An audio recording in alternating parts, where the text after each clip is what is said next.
साथीहरू आज चाहिँ मैले पानीपुरीको के अरे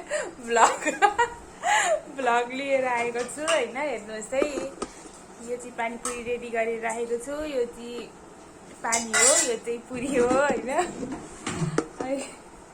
आज चाहिँ मलाई कस्तो पानीपुरी खानु मन लागिरहेको थियो। अनि अब बाहिर खाऊँ भने पनि त्यहाँ बाहिर अलिकति कस्तो कस्तो लाग्छ क्या खानुको लागि।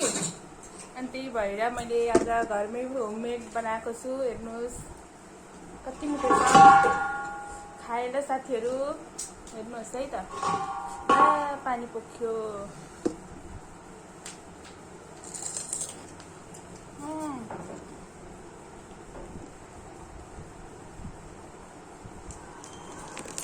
सबै पोख्यो। तपाईहरुलाई कति मिठो छ साथीहरू। तपाईहरुलाई पनि खानु मन लाग्यो भने बनाएर घरमै बनाएर खानुहोस् है त। By by.